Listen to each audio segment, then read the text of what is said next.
etc., etc. Pour les mots européens, c'était des monstres déjà fascinants, c'était presque des chimères fascinants, des filles en noir avec un suédois, une suédoise, c'était presque une chimère. Qu'est-ce que ça va donner? Bon, et on a oublié complètement l'histoire qui est derrière ça. C'est l'histoire des chimères.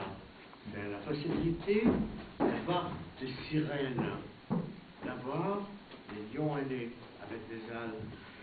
Alors je me suis posé ce problème et j'ai dit, bon, en lisant Edgar Allan Poe, les corbeaux et la philosophie de la composition, je me suis rendu compte que bon, là, vraiment la modernité est établie, 100%. Pourquoi? Parce qu'il est un peu moderne. Mais pas seulement pour ça.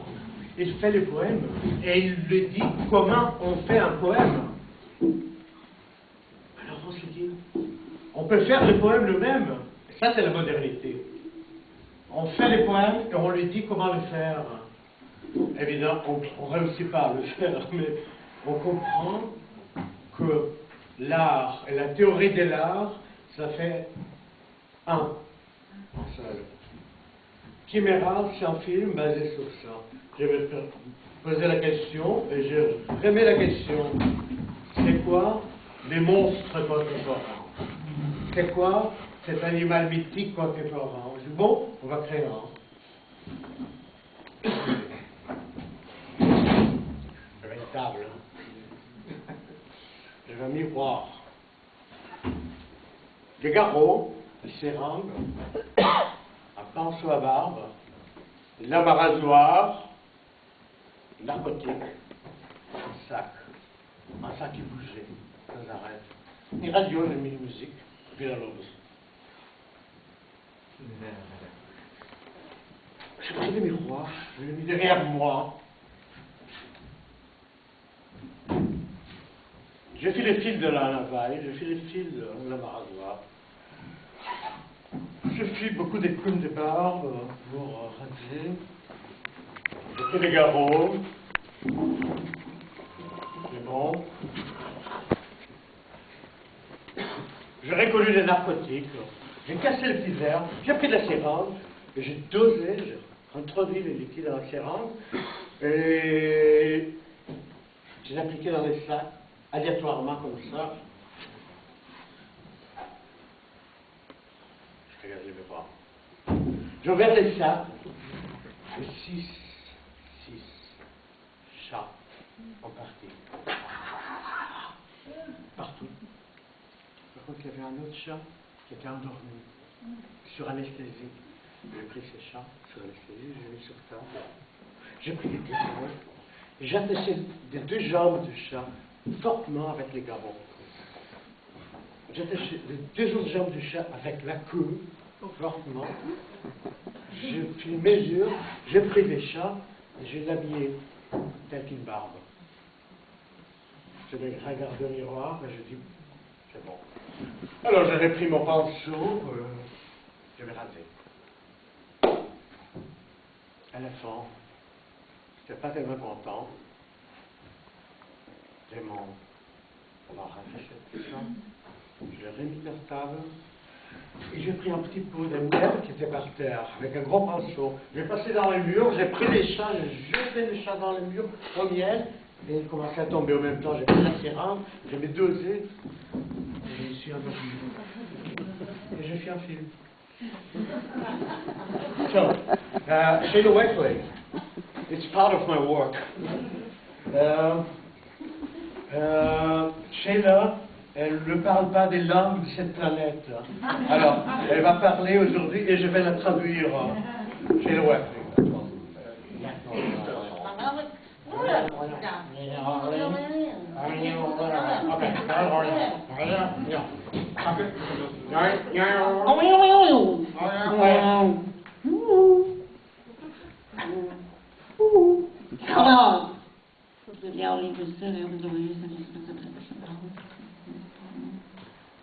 Ah oui, ce qu'elle vient de dire, c'est que Elle était invitée ici, elle a regardé le dictionnaire, on avait une invitation qui disait pellicule. Comme elle ne parle pas des langues latines ou planétaires, regarde dans le dictionnaire, pellicule, traduction en anglais, ça fait petite partie de la pierre.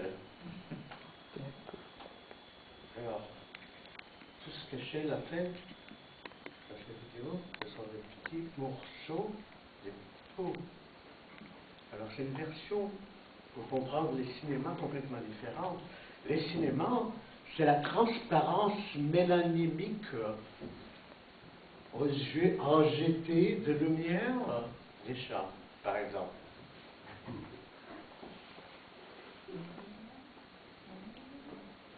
Elle ne veut plus parler.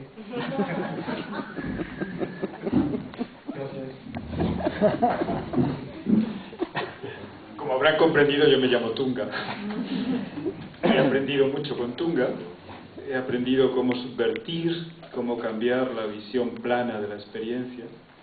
Yo creo que los artistas nos enseñan a mirar de otro modo. La quimera es un ser que se construye precisamente a través de fragmentos. Remite a los tiempos medievales, pero la demanda de Tunga es la de intentar mirar, intentar pensar poéticamente el mundo, intentar pensar y mirar de otro modo. A mí Quimera Tunga me ha parecido la puesta en escena de un nuevo mito, más allá del licántropo, más allá del hombre lobo.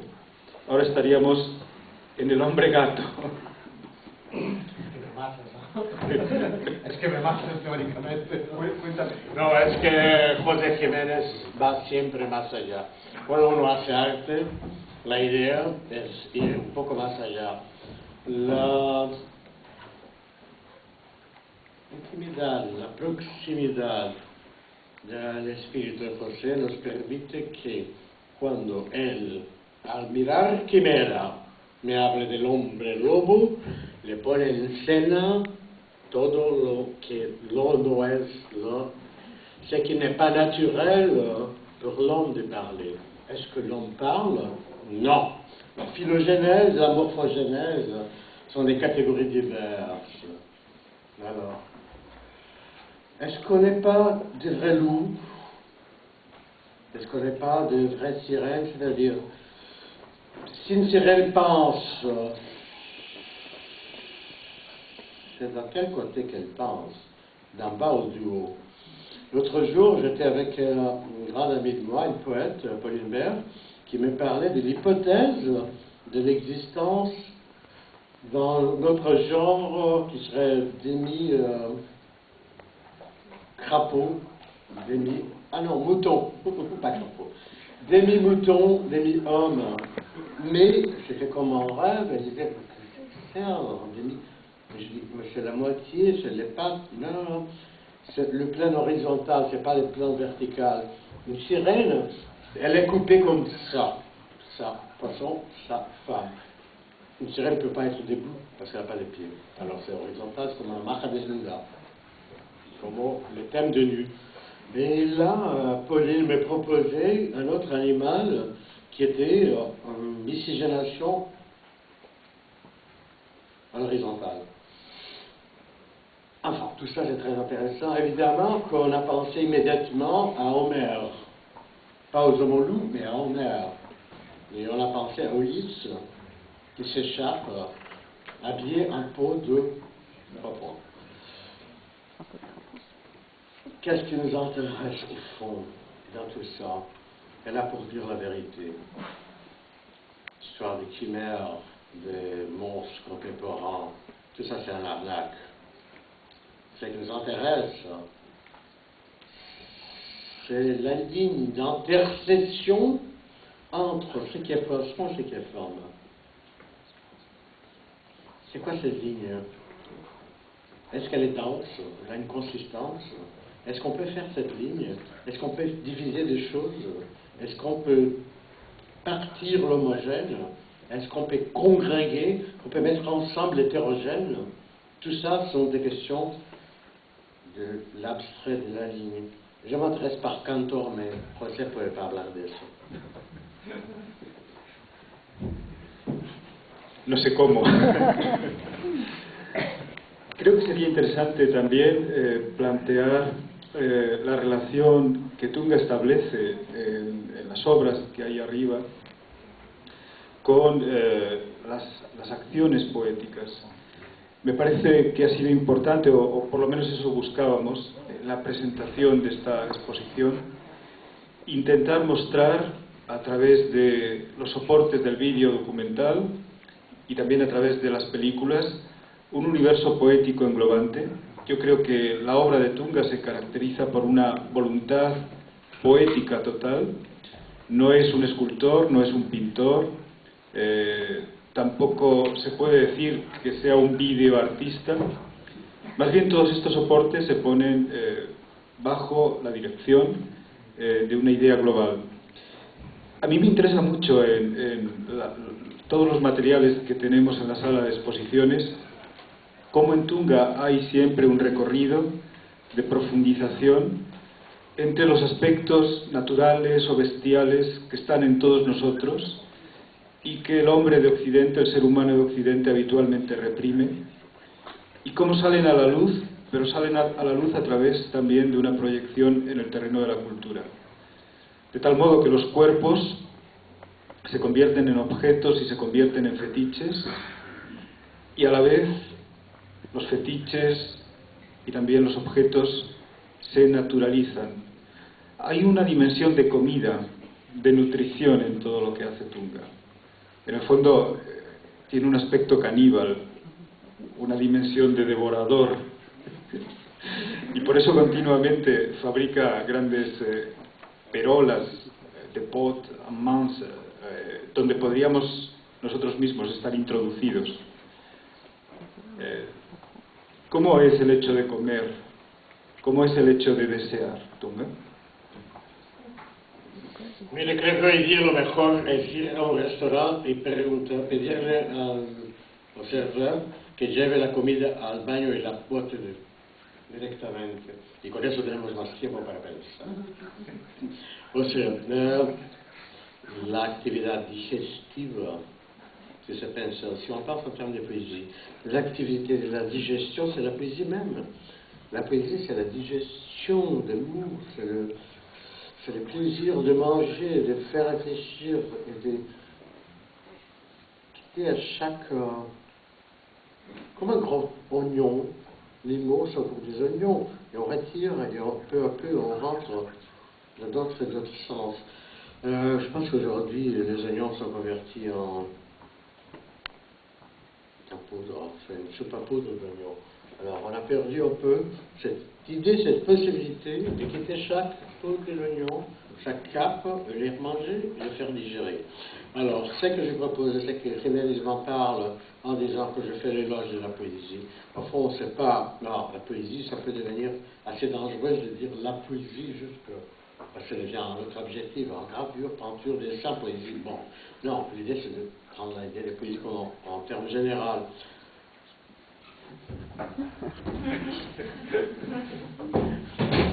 Je vais parler d'abord avant, parce que comme ça je te traduis. C'est la langue de Bon. Ça intéresse de prendre, de rescue, de resgater, comment c'est de resgatar, comment c'est ça s'appelle, resgater. Hemos mirado el diccionario para ir. C'est les rachats. Récupérer. Mais le ré dans les coupérés, c'est différent du ré dans les gâtes. Enfin, c'est pas grave, mais on comprend le terme. C'est récupérer cette idée qu'il faut dépenser du temps. Enfin, il faut repenser le temps en fonction du vécu poétique, du vécu humain, c'est-à-dire du vécu qui crée du sens et du plus sens, et qui recrée du sens après. Parce que là, on trouve la densité des choses, on trouve la densité des mots. Alors, c'est un peu, on politise un peu l'histoire. Je pense qu'il faut revenir vers une herméneutique contre la tendance sémiologique de la vision de l'art. Et ce que j'espère faire, dans ce que je fais, c'est de créer de plus en plus des couches, des capas, de densité, et même ceux que je ne connais pas, parce que quand on fait de la poésie, quand on fait de l'art, on apprend avec ce qu'on fait. Et ça, c'est la grosse surprise, et c'est ce qui nous intéresse. Enfin, moi, j'ai eu l'option de devenir artiste, mais tout le monde a eu l'option de dormir entre 6 et 12 heures par jour. Mais on n'a jamais fait l'option du rêve qu'on fait. Comme un poète, un artiste ne fait pas l'option de rêve qu'il fait.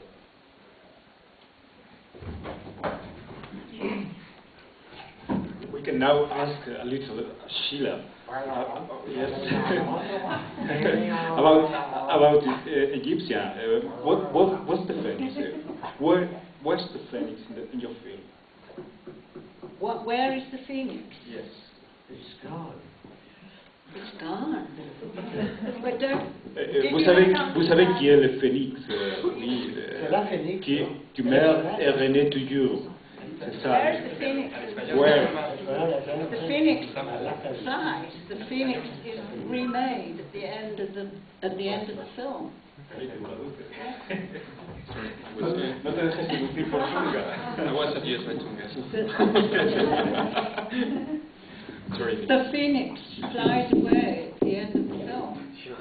El Fénix vuela al final de la película y se aleja. Perché la colomba no. But the feature that This is Actually, the Shakespeare. feature- Shakespeare. What? You remember the sonnet Shakespeare did? And the colomba and the phoenix. You tell the story of the Phoenix. You tell the Oh, story. no, the phoenix. Tunga va a contar la historia del Fénix. Era una vez un fénix. Estaba en un desierto y había uno grano de arena. Et avec un grain de sable. C'était un désert. C'était un tout petit grain de sable. Ça. Au milieu de ces grains de sable, il y avait un arbre magnifique, merveilleuse. C'était un palmier. Ce palmier, elle avait une feuille magnifique que à chaque fois qu'on coupait, qu'elle tombait, elle renaissait. Dès là, on a dit, c'est peut-être des plumes d'un oiseau. C'est pas un arbre, mais c'est un énorme oiseau qui pose ses plumes dans cet arbre pour nous faire plaisir. Mais je pensais que le dessert, c'est pas les sardes, c'est juste un grain de sable. But I will tell you something practical about that Oh, film. good. For the real thing. The idea for that film came from Tunga and I being associated for a long time, but the actual thing that started us off, he did a wonderful show in Marseille, in the, yeah, do you want to translate? Sí, ella nos va a contar, Sheila nos va a contar cuestiones prácticas sobre el origen de la película. De hecho, han estado colaborando bastante tiempo y todo empezó con una actividad que desarrollaron o que iniciaron ellos en Marsella. Yeah, you know, and the film I think is in the show, isn't it? Sure. Yes. But what happened was that it was one of the lights went on fire. Lo que ocurrió en Marsella, y eso se puede ver en una de las películas que está arriba en la sala de exposición, es que en un momento dado uno de los focos explotó. And one of the assistants that made the fire extinguisher with all the dust. Uno de los asistentes Covering everything. tuvo que utilizar el extintor para apagar el fuego del foco. Yes. So that's the sort of idea that can turn into a phoenix. Toda la nube de polvo que se formó es lo que les trajo la idea que está contenida en la historia del fénix, el desarrollo del fénix. Ahí estaba el fénix. El huevo del fénix. Y bueno, es más evidente que la Gradiva ya habitaba la población mental que estaba en torno de esa obra. Gradiva, Freud, and Jensen, an interpretation from Freud, was already surrounding the church. Il était déjà à côté de l'église. Grady va marcher avec ses pieds nus à côté de cette chapelle baroque de la Nouvelle Charité à Marseille.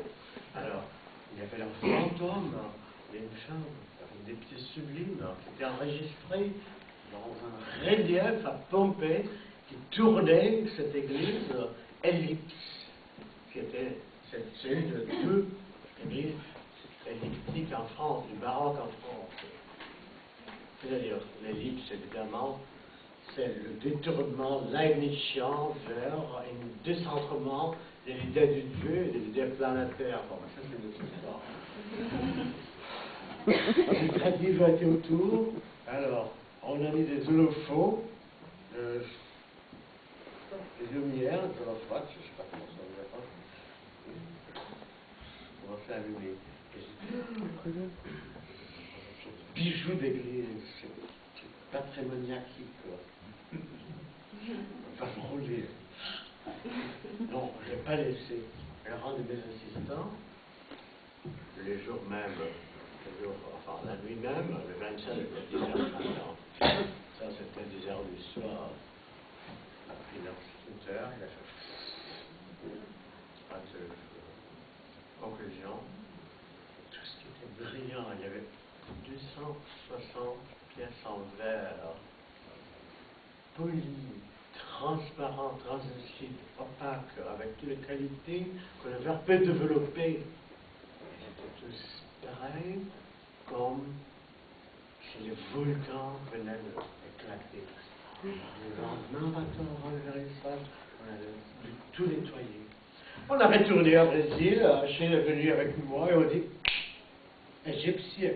Pourquoi égyptien? Pourquoi? Sainte Marie égyptienne. Je reviens à toi. La Sainte Marie égyptienne, c'était une femme qui habitait il y a longtemps les planètes Terre, les continents européens. Et à cette époque, il n'y avait pas de transmission des maladies sexuelles. Alors, les femmes qui aimaient des hommes n'étaient pas bien vues, mais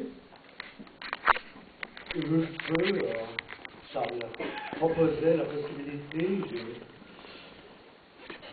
de faire des voyages diverses. Et un jour, elle prend Sainte Marie.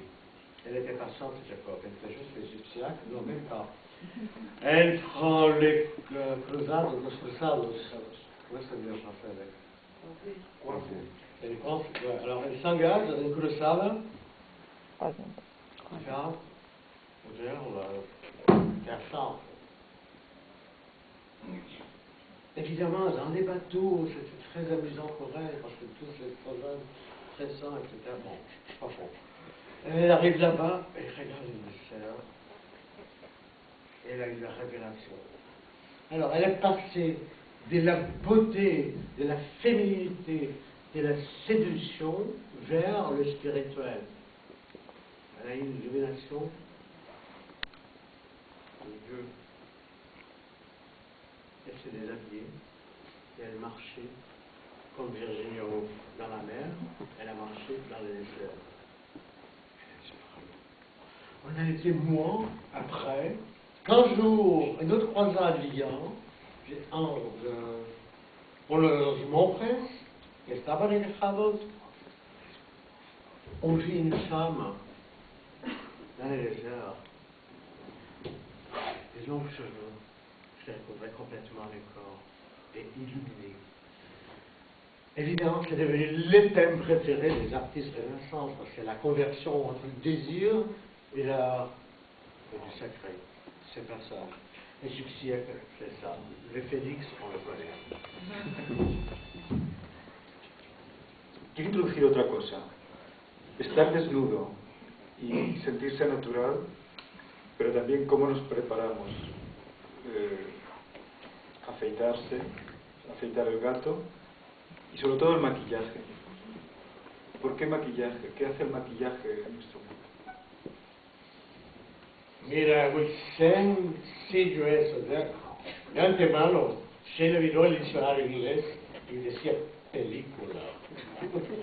Bueno, esa es una respuesta. Pero por otro lado, es evidente que la mimesis, como ya había dicho, se ha demostrado que es el fruto de la exuberancia y del placer, y no de lo darwiniano que pretende, como preservación de la especie.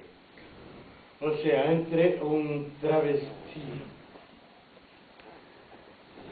y un coleóptero mimético hay muy poca diferencia. Pero hay en los dos en común l'exubérance de faire ce qu'ils ne sont pas, de révéler le mensonge, de se montrer ce qu'on n'est pas. Alors l'art, c'est la fantaisie de se dire ce qu'on n'est pas. Ce qu'on est, on connaît, peut-être qu'on n'aime pas. Bon. La vérité, elle est elliptique. Alors, révéler tout ce qu'on n'est pas, c'est parler de l'opacité qui révèle la transparence du sujet. C'est-à-dire, on parle de la modernité, toujours on a parlé de ça. La transparence, Cézanne, c'est la transparence. Cézanne, la transparence. Vers le fond, on parlait de ça tout le temps. Non. Je veux savoir. Et l'opacité, pas de la transparence. Parce que c'est en dévoilant l'opaque que la lumière éclate. Parlant de la transparence, on continue à faire des paraboles sur les néants. Punto, virgule. M'intéresse sur ce thème un nom, c'est mon nom. Il s'appelle Reverón. Je sais pas ça peut-être. Armando Reverón fue un gran pintor, un gran escultor de la luz. Él intentó desde Venezuela, su país natal, construir una visión de la luz de los trópicos. Y es en ese sentido una regeneración luminosa, también de la vida y de la experiencia. La cuestión en Reverón es que la luz tiene que ver con la irradiación y con la transmisión, por lo tanto, de la belleza a través de la percepción. Pero hay también una luz oscura, una luz en la noche. Y ese es el tema que hablamos hace mucho tiempo, es cómo lo que viene de la teología negativa de Europa, donde Reverón se revela por la luz y no por la oscuridad. La opacidad es la misma, por el exceso o por la falta. Entonces, hay dos caminos, y eso es elíptico, y eso es barroco. totalmente. Porque el exceso de luz ciega. La luminosité, l'intensité de la lumière, ça produit de la cécité, au même titre que l'obscurité. Il y a aussi autre chose, Tunga. Il y a quelle est la possibilité de parler aujourd'hui de transparence? Parce que par exemple, c'est très beau livre de Jan Starowiecki, c'est la transparence et l'obstacle, où il écrit que pour développer une sorte de transparence des choses, nous devons trouver des obstacles, mettre des limites. Ah, pero mira, eso en los años, fin de los años 60, la lección que tuve yo de Jean-Luc Godard es que era el film del torturador, hay que hacerlo con el torturador, no con la víctima. O sea, hay que hacerlo con la opacidad para ver la luz, no con la luz. A la luz no se le demanda nada. Es inaccesible. Entonces hay que quitar lo que te impide más luz a la guette cuando muere. Mère Licht, plus de lumière. C'est la parole finale de Goethe. On voit